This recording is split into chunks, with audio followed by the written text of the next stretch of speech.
بسم اللہ الرحمن الرحیم۔ صبر کی 3 قسمیں ہیں۔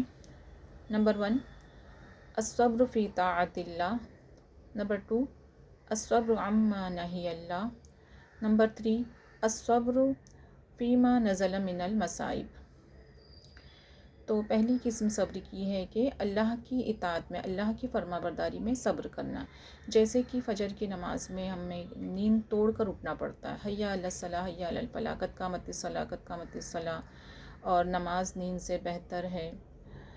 یہ صدا سنتے ہی ہماری نیند کھل جائے اور ہم اللہ کے حکم پر کھڑے ہو جائے۔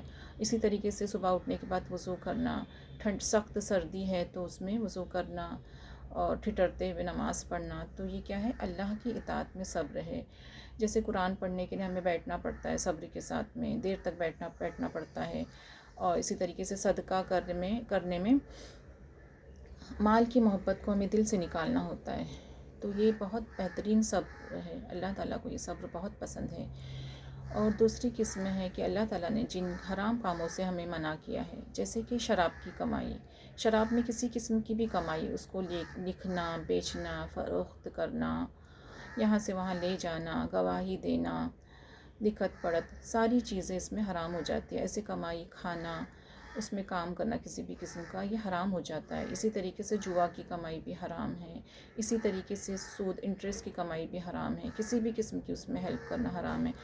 اگرچہ اس میں زیادہ کمائی آتی ہو، لیکن ہم اس پہ صبر کریں، وہ نہ کریں کام، بلکہ دوسرے حلال کام کریں، بھلے سے اس میں تھوڑی کمائی ہوگی لیکن اس میں بہت زیادہ اللہ تعالیٰ برکت دے دے گا۔ اسی طریقے سے تیسرا صبر ہے، جو کچھ بھی مصیبتیں نازل ہوتی، جیسے مال کی تنگی ہے یا بیماری، پریشانیاں آئی ہوئی ہے، کسی بھی قسم کی پریشانی ہے، یا پھر کسی کا انتقال ہو گیا ہے، تو ہم بیان نہ کریں، ناشکری نہ کریں، انشاءاللہ صبر سے، ہمت سے کام لیں تو اللہ تعالیٰ کی مدد ضرور آتی ہے۔ اللہ تعالیٰ قرآن میں فرماتے ہیں، کیا تم نے یوں سمجھ رکھا ہے کہ تمہیں آزمائے نہیں جائے گا؟ اللہ تعالیٰ نے جو ہمیں پیدا کیا ہے تو اس کا مقصد ہی یہی ہے کہ ہماری آزمائش، اگر وہ ہمیں مال دے رہا ہے، سکون سے رکھا ہوا ہے، خوشی سے رکھا ہوا ہے، ساری ہمارے پاس میں آسانیاں ہیں، تو یہ بھی اللہ تعالیٰ کی آزمائش ہے کہ اللہ تعالیٰ دیکھتے ہیں کہ ہم کتنا غریبوں کا خیال کرتے ہیں، کتنا شکر گزاری کرتے ہیں، ان آسانیوں میں بھی کتنا اللہ کو یاد رکھتے ہیں، یا ہم آسانیوں میں پڑھ کر اللہ کو بھول کر دنیا میں ملوث ہو جاتے ہیں۔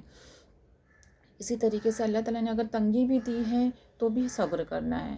کہتے ہیں نا کہ مومن کے دونوں ہاتھوں میں لڈو ہوتے ہیں، اگر وہ صبر کرتا ہے تو بھی کامیاب ہے دنیا آخرت میں، اور اگر وہ شکر کرتا ہے تو بھی وہ دنیا آخرت میں کامیاب ہوتا ہے۔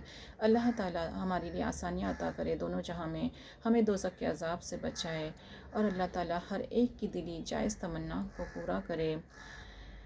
حوصلہ افزائی کے لیے سبسکرائب کریں اور ثواب کی نیت سے شیئر کریں۔